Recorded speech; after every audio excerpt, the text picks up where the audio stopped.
অন্যান্য দিনের মতো আজকেও একটি টিপসের ভিডিওতে আমার পুরনো বন্ধু আর নতুন বন্ধু সবাইকে জানাই অনেক অনেক স্বাগত। আজকালকার দিনে ছেলে মেয়ে সবাইকে ঘরে বাইরে প্রত্যেকটা জায়গাতেই কাজ করতে হয়। নিজেদের জন্য সময় বের করে নেওয়া খুবই মুশকিল। তাই এই ছোট্ট ছোট্ট টিপসগুলি অ্যাপ্লাই করলে নিজেদের জন্য অনেকটাই সময় বের করে নিতে পারবে আর সংসারের এক্সট্রা খরচাও বাঁচিয়ে নিতে পারবে। তাই ভিডিওটা স্কিপ না করে পুরো ভিডিওটা দেখবে। যারা আমার ভিডিও রোজ দেখো তাদেরকে অসংখ্য ধন্যবাদ, আর যারা প্রথম দেখছো তাদেরকেও ধন্যবাদ। ভালো, দেখা যাক আজকের প্রথম টিপস। প্রত্যেকের বাড়িতেই এই চিচিঙ্গা কম বেশি খাওয়া হয়। চেনে যখন রান্না করতে গিয়ে তুমুল ব্যস্ততা, চিচিঙ্গা কেটে রান্না করার সময় নেই, সেই দিন আর চিচিঙ্গা খাওয়া হয় না। আজকের এই ছোট্ট টিপসটি অ্যাপ্লাই করলে চিচিঙ্গা 2 মিনিটের মধ্যে কেটে নিতে পারবে, ছুরি বটি কাঁচি ছাড়াই।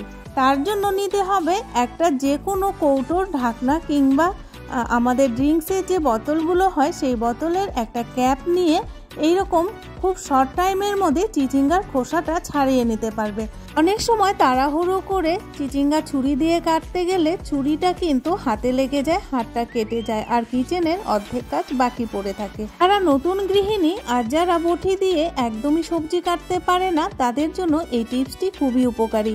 তো বন্ধুরা, তোমরা দেখতেই পেলে একটা ফেলে দেওয়া ছোট্ট কৌটোর ক্যাপ দিয়ে কিংবা যে কোনো ড্রিঙ্কসের ক্যাপ দিয়ে এইরকমভাবে চিচিঙ্গার খোসা ছাড়িয়ে নিতে পারবে খুব শর্ট টাইমের মধ্যে। তোমরা যখন নিজেরা এই কাজটি করবে দেখতেই পাবে কত শর্ট টাইমের মধ্যে চিচিঙ্গার খোসা ছাড়ানো হয়ে যায় একটা ক্যাপ দিয়ে। মিনিটের মধ্যেই 2টো চিচিঙ্গার খোসা ছাড়ানো হয়ে গেছে। এবার পরিষ্কার জলে চিচিঙ্গা ধুয়ে তারপর কেটে নেব।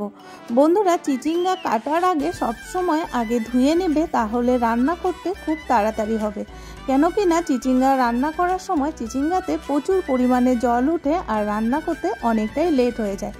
এবার চিচিঙ্গা 2 সাইডটা কেটে নিয়ে একটা গ্লাস নিয়ে নেবে। এই গ্লাসটা দিয়ে যে কোনো রকম তোমাদের পছন্দ অনুযায়ী চিচিঙ্গা কেটে নিতে পারবে। শুধু গ্লাসটা একটু ধারালো হতে হবে। যদি তোমরা ভাজা খেতে চাও তাহলে চিচিঙ্গাটা একটু তাড়াতাড়ি কাটবে গ্লাসটা দিয়ে, তাহলে খুব ঝিরিঝিরি হবে। বন্ধুরা, তোমরা দেখতেই পাচ্ছ। আর যদি তোমরা ভাজা খেতে না চাও তাহলে এই গ্লাসটা দিয়ে টুকরো টুকরো করে নিতে পারবে। যদি একটু সুন্দর করে কাটতে চাও তাহলে গ্লাসটা দিয়ে আস্তে আস্তে করে সুন্দর করে কেটে নেবে। নিজেদের জন্য একটু হলেও টাইম বের করে নিতে পারবে। ছুরি বটি ছাড়াই চিচিঙ্গা কেটে নিতে পারবে। লাগলে অবশ্যই ট্রাই করবে। বাড়িতে যখন অনেক গেস্ট আসে মাথায় তখন হাত পড়ে যায়, কারণ তুমুল ব্যস্ততা, অনেক আইটেম রান্না করতে হবে আর গৃহিণীদের নিঃশ্বাস ফেলার একটুকু সময় থাকে না। বাড়ির লোকেরা তখন গেস্টদের নিয়ে গল্পে মাতোয়ারা, কিন্তু সে গৃহিণী একা কি করে এত রসুন ছুলবে? রসুন দিয়ে মটন রান্না করতে হবে, চিকেন রান্না করতে হবে, আরো কত কিছু রেসিপি। সেই গৃহিণী একা হাতে কি করে সামলাবে? সব উপায় আছে, শুধু একটু বুদ্ধি লাগবে। তার জন্য হাতের কাছে লাগবে একটা কৌটো। রসুনের দানাগুলো ছাড়িয়ে নেওয়ার পর কৌটোর মধ্যে রসুনগুলো দিয়ে দেবে। তারপর ঘরে থাকা সামান্য একটু ছোলা ফেলে দেবে রসুনের কৌটোর মধ্যে। এবারে কৌটোটা ভালো করে শেক করে নেবে, তাহলে সমস্ত রসুনের খোসা ছাড়ানো হয়ে যাবে। কে বলেছে গৃহিণীরা কাজ জানে না? প্রত্যেকটা বাড়ির গৃহিণীরাই দশভুজা। জুতো সেলাই থেকে চণ্ডীপাঠ সমস্ত কিছুই তারা করতে পারে। বন্ধুরা, দেখতেই পাচ্ছ 70% রসুনের খোসা কিন্তু ছাড়ানো হয়ে গেছে। এবারে রসুনগুলো একটা একটা করে তুলে নিলেই কিন্তু আমাদের মাটন চিকেন তাড়াতাড়ি রান্না হয়ে যাবে। আর গেস্টদের সাথে একটু হলেও সময় কাটাতে পারবে, গল্প করতে পারবে। আর রসুনগুলো যদি ছুরি বটি নখ দিয়ে ছাড়াতে যেতাম তাহলে কিন্তু নখ ব্যথা হতো। ছুরি বটি দিয়ে রসুনের খোসা ছাড়াতে গেলে টাইমও লাগতো। তো কত কম টাইমের মধ্যে কতগুলো রসুনের খোসা ছাড়ানো হয়ে গেল। কিছু কিছু রসুনের ভেতরে যে পাতলা খোসাটা থাকে সেটা কিন্তু থাকবে, সেটা হাত দিয়ে ছাড়িয়ে নিতে হবে। রসুনের পাতলা খোসাটা ছাড়াতে কিন্তু একটুকু টাইম লাগবে না। তো প্রথমবার অনেকগুলো রসুনের খোসা ছাড়ানো হয়েছে, এবার দ্বিতীয়বার আবারও একটু শেক করে নেব, তাহলে বাদবাকি রসুনের খোসাগুলো ছাড়ানো হয়ে যাবে। তো বন্ধুরা, তোমাদেরও যখন বেশি পরিমাণে রসুনের দরকার পড়বে, ছুরি বটি নখ ছাড়াই একটা কৌটো আর সামান্য একটু ছোলা দিয়ে অনেক রসুনের খোসা ঘন্টার কাজ মিনিটে করে নিতে পারবে। একবার হলেও ট্রাই করে দেখবে কতটা উপকারী আর নিজেদের জন্য কতটা সময় বের করে নিতে পারো। তোমরা প্রত্যেকেই জানো ছোলা শক্ত হয়, সেই জন্যই রসুনের খোসাগুলো কিন্তু খুব তাড়াতাড়ি ছাড়ানো হয়ে যায়। আর বন্ধুরা, রসুনের খোসা ছাড়ানোর জন্য যে ছোলাটা ব্যবহার করা হলো সেটা কিন্তু ফেলে দেবে না। এই ছোলাটা কৌটোর মধ্যে আবার ভরে রাখবে। যেদিন আবার বেশি পরিমাণে রসুন লাগবে সেই দিন এই ছোলাটা কাজে লাগাতে পারবে। ভালো লাগলে অবশ্যই ট্রাই করবে। এই ধরনের সবজি কাটার পিলারগুলো আমাদের অনেকের কিচেনেই ব্যবহার করা হয়। আর এই পিলারগুলো ঘরে থাকতে থাকতে দেখবে জং পড়ে গেছে কিংবা সবজি কাটতে কাটতে সবজির একটা দাগ হয়ে যায়, নোংরা হয়ে যায়। যখনই এই পিলারগুলোর মধ্যে জং পড়ে যাবে কিংবা দাগ পড়ে যাবে, একটু টুথপেস্ট আর একটু নুন দিয়ে আস্তে আস্তে করে ঘষে নেবে, তাহলে দেখবে পিলারটা একদম নতুনের মতো চকচকে হয়ে গেছে। বন্ধুরা, খুব আস্তে আস্তে হাত দিয়ে করবে। এই ছোট সবজি কাটার পিলারগুলো খুব ধারালো হয়, একটু অসাবধানতা হলেই কিন্তু হাতে লেগে যেতে পারে। সেই জন্য খুব আস্তে আস্তে একটু নুন আর টুথপেস্ট দিয়ে এরকম ঘষে নেবে। আর পরিষ্কার জল দিয়ে ধুয়ে দেখাচ্ছি তোমাদের পিলারটা কতটা পরিষ্কার হয়েছে। সামান্য একটু টুথপেস্ট আর নুন কতটা কার্যকারী, তোমরা যদি এই সবজি কাটার পিলারটা পরিষ্কার না করো তাহলে বুঝতেই পারবে না। তোমাদের চোখের সামনেই পিলারটা নুন আর টুথপেস্ট দিয়ে ঘষে নিলাম, তারপর পরিষ্কার জল দিয়ে ধুয়ে নিয়েছি। দেখো কতটা চকচক করছে। তোমাদেরও যদি পিলার এরকম নোংরা থাকে বা জং পড়ে যায় তাহলে টুথপেস্ট আর নুন দিয়ে ক্লিন করে নিতে পারো। ভালো লাগলে অবশ্যই ট্রাই করবে। রান্না করার সময় আমরা প্রত্যেকেই ছোট বোতল, কন্টেনার বা জার ইউজ করি। সমস্যাটা কোথায় হয়, বড় জার থেকে যখন আমরা তেল ছোট বোতলে ঢালতে যাই নিচে পড়ে যায় কিংবা বোতলের সাইড থেকে গড়িয়ে পড়ে আর বোতলটা যেখানেই রাখো না কেন তেল তেলে হয়ে যায়। তো যখনই বড় জার থেকে ছোট বোতলে তেল ঢালবে, এই ধরনের কেচাপের পাউচগুলো যে হয় আমাদের প্রত্যেকের বাড়িতেই আসে, যখনই শেষ হয়ে যাবে পাউচটাকে ভালো করে ধুয়ে ক্লিন করে নেবে, তারপর মাঝখান থেকে কেটে নেবে। কেচাপের ক্যাপটা খুলে বোতলের মুখে বসিয়ে দিয়ে তেল ঢালবে। বড় জার থেকে ছোট বোতলে একটুকু তেল পড়বে না, কাজও অনেকটাই কমে যাবে। কারণ বড় জার থেকে যখন ছোট বোতলে তেল ঢালতে যাও হাত কিন্তু অনেক সময় কাঁপতে থাকে আর সেই সময়ই কিন্তু তেলটা গড়িয়ে পড়ে। তো তেলটা পরিষ্কারও করতে হবে না, দেখতেই পাচ্ছ এক ফোঁটা তেলও কিন্তু নিচে পড়েনি। প্রত্যেকটা গৃহিণীদের জন্য ভালো একটা আইডিয়া, এই আইডিয়াটা অবশ্যই অ্যাপ্লাই করবে, দেখবে অনেকটাই উপকৃত হবে। বড় জারে সবসময় একটা ক্যারি ব্যাগ লাগিয়ে রাখবে, তাহলে যেখানে রাখবে আর তেল চেটে হবে না। কেচাপের প্যাকেটটা আর ফেলে দেবে না, তা লাগিয়ে বড় জারে যে ক্যারি ব্যাগটা লাগানো আছে তার মধ্যে রেখে দেবে।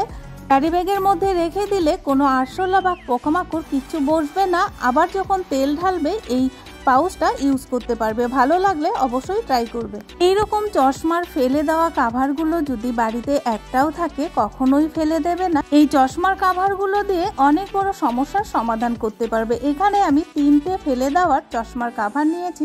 আমরা যখন কোথাও ঘুরতে যাই কিংবা মন্দিরে যাই তখন দেখবে অনেক খুচরো পয়সার দরকার হয়। আমরা যদি ওয়ালেটে নিয়ে যাই দেখবে খুচরো পয়সার ভারীতে ওয়ালেট অনেকটাই ভারী হয়ে গেছে, কিংবা নোট যখন টাকা বের করতে যাই এই খুচরো পয়সাগুলো পড়ে যায়। তো এইরকম ফেলে দেওয়া চশমার কাভারের মধ্যে আমরা খুচরো পয়সা মন্দিরে নিয়ে যেতে পারি। প্রত্যেকের সাইড ব্যাগে কিছু মেডিসিনের দরকার হয়, কারণ কখন কি হয়ে যায় তাই মেডিসিনটা সবসময় সাথে রাখতে হয়। তো এই ফেলে দেওয়া চশমার কাভারের মধ্যে মেডিসিনও নিয়ে যেতে পারবে। অনেকেই আছে যখন বাইরে ঘুরতে যায় সাথে সুসুতো নিয়ে যায়, ফেলে দেওয়া চশমার কাভারের মধ্যে সুসুতো নিয়ে যেতে পারবে। একটা ডাবল টেপ লাগিয়ে সুচগুলো আটকে নেবে। এরকম ভাবে যদি সমস্ত জিনিস আমরা গুছিয়ে নিয়ে যেতে পারি বাইরে, দেখবে অনেকটাই ক্যারি করতে সুবিধা হচ্ছে। সমস্ত জিনিস একসাথে থাকবে আর ক্যারি করতে খুব সুবিধে হবে, একটা জিনিসও হারাবে না। কারণ সমস্ত জিনিস আলাদা আলাদা আছে আর খুঁজতে হবে না, যখন যেটা দরকার হবে সেটা বের করে নিলেই হবে। বন্ধুরা, খুব সুন্দর একটি আইডিয়া, ভালো লাগলে অবশ্যই ট্রাই করবে, খুব উপকৃত হবে। এখানে নিয়েছি 200 টাকা। এই 200 টাকাটা দিয়ে কি করব। অনেক সময় আমরা মর্নিং ওয়াকে যাই বা ইভিনিং ওয়াকে যাই, অনেক সময় রাস্তায় হেঁটে হেঁটে চলে যাই বা বাচ্চাদের টোটো ধরাতে নিয়ে যাই, তখন আমরা কিন্তু মোবাইলটা হাতে নিয়ে যাই কিন্তু ওয়ালেট নিয়ে যাই না। সব সময় ওয়ালেট হাতে নিয়ে বেরোতে ইচ্ছে করে না, কারণ হাতে একটা বোঝা মনে হয়। একটা সুন্দর কিছু দেখলে কিনতে ইচ্ছে করবে, কিন্তু হাতে টাকা থাকে না, কারণ ওয়ালেট নিয়ে যাইনি, কি করে কিনবো। তো দেখো বন্ধুরা, আমার মোবাইলে কিন্তু অলরেডি আগে থেকেই টাকা রাখা ছিল। আমি সবসময় মোবাইলের কাভারের পিছনে অল্প কিছু টাকা রেখে দিই, কারণ বারবার বেরোতে হয়, বাচ্চাকে টোটো ধরিয়ে দিতে হয় বা রাস্তায় যেতে হয়, তখন আমার কিছু পছন্দ হয়ে গেলে ওয়ালেট না নিয়ে গেলে কিনতে পারি না। তো এই টাকাটা ইমার্জেন্সির জন্য আমরা মোবাইলের কাভারের পেছনে যদি রেখে দেই, ওয়ালেট যদি না নিয়ে বেরোই, তাহলে সব সমস্যার সমাধান হয়ে যায়। মোবাইলের কাভারের পেছনে টাকা রাখলে কেউ কিন্তু বুঝতেই পারবে না যে মোবাইলের মধ্যে টাকা আছে। ভালো লাগলে অবশ্যই ট্রাই করবে, খুব উপকৃত হবে। প্রত্যেকের কিচেনে এই ধরনের হটপটগুলো আছে।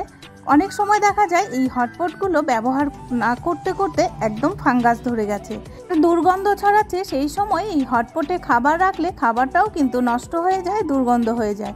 তো যখনই হটপটে এইরকম ফাঙ্গাস ধরে যাবে কিংবা দুর্গন্ধ হয়ে যাবে, এই ছোট্ট টিপসটি অ্যাপ্লাই করলে হটপটের ভিতরে দুর্গন্ধ আর ফাঙ্গাস ধরার যে একটা বিশ্রী গন্ধ ছিল সেটা থাকবে না। নিয়ে নেবে দুটো তেজপাতা। এবারে তেজপাতা দুটো আগুন দিয়ে জ্বালিয়ে নেবে। পর সেই আগুন সমেত তেজপাতা দুটো হটপটের ভেতরে রেখে হটপটের ঢাকনা দিয়ে একটু চাপ দিয়ে রাখবে। তাহলে দেখবে তেজপাতার যে ধোঁয়াটা আছে, সেই ধোঁয়ার জন্য হটপটের যে একটা ব্যাড স্মেল ছিল, দুর্গন্ধ ছিল, ফাঙ্গাস ধরা ছিল, সেই দুর্গন্ধটা আর নেই। বন্ধুরা, ফ্যান চলছে বলে বারবার আগুনটা নিভে যাচ্ছে, কারণ ভীষণ গরম পড়েছে। তোমাদেরও যদি হটপটে এইরকম প্রবলেম হয় তাহলে দুটো তেজপাতা দিয়ে হটপট কিন্তু ক্লিন করে নিতে পারো। ভালো লাগলে অবশ্যই ট্রাই করবে। তোমরা ডিপ ফ্রিজে কখনো কি টিপ রেখেছো?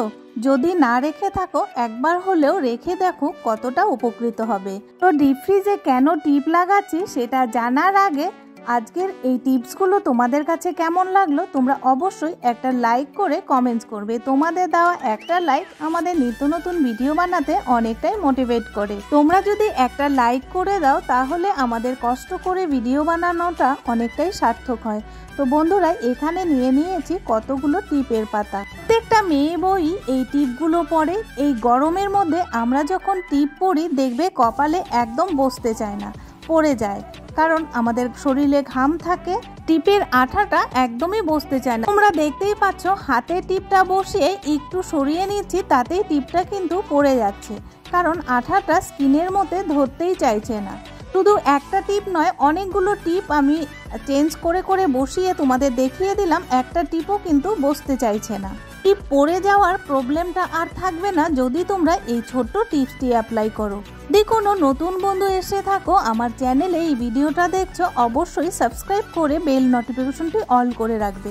তাহলে আমি যখনই যে কোনো বিষয়ে ভিডিও আপলোড দেবো না কেন, সবার আগে নোটিফিকেশন তোমাদের কাছে পৌঁছে যাবে। তো টিপগুলো আমি ডিপ ফ্রিজে 5 থেকে 10 মিনিটের জন্য রেখে দিলাম।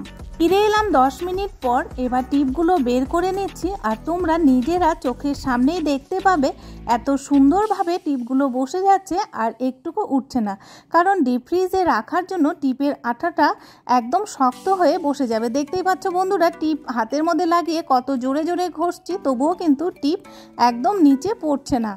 আর আগে তোমাদের দেখিয়েছিলাম টিপ একটু আস্তে ঘুরিয়েছি, তাতেই কিন্তু টিপ নিচে পড়ে যাচ্ছিল। এদেরও যদি এইরকম প্রবলেম হয়ে থাকে, টিপ একদমই বসতে চায় না, তাহলে অবশ্যই ডিপ ফ্রিজে 5 থেকে 10 মিনিটের জন্য রাখবে। পর টিপ কপালে পড়বে, দেখবে টিপ কপাল থেকে একদমই সরছে না। একবার হলেও নিজেরা ট্রাই করে দেখতে পারো। আজকের ভিডিওটা যদি একটু হলেও তোমাদের কাছে ভালো লেগে থাকে তাহলে ফ্যামিলি আর বন্ধুদের সাথে শেয়ার করতে একদমই ভুলবে না। থ্যাংক ইউ সো মাচ সবাইকে।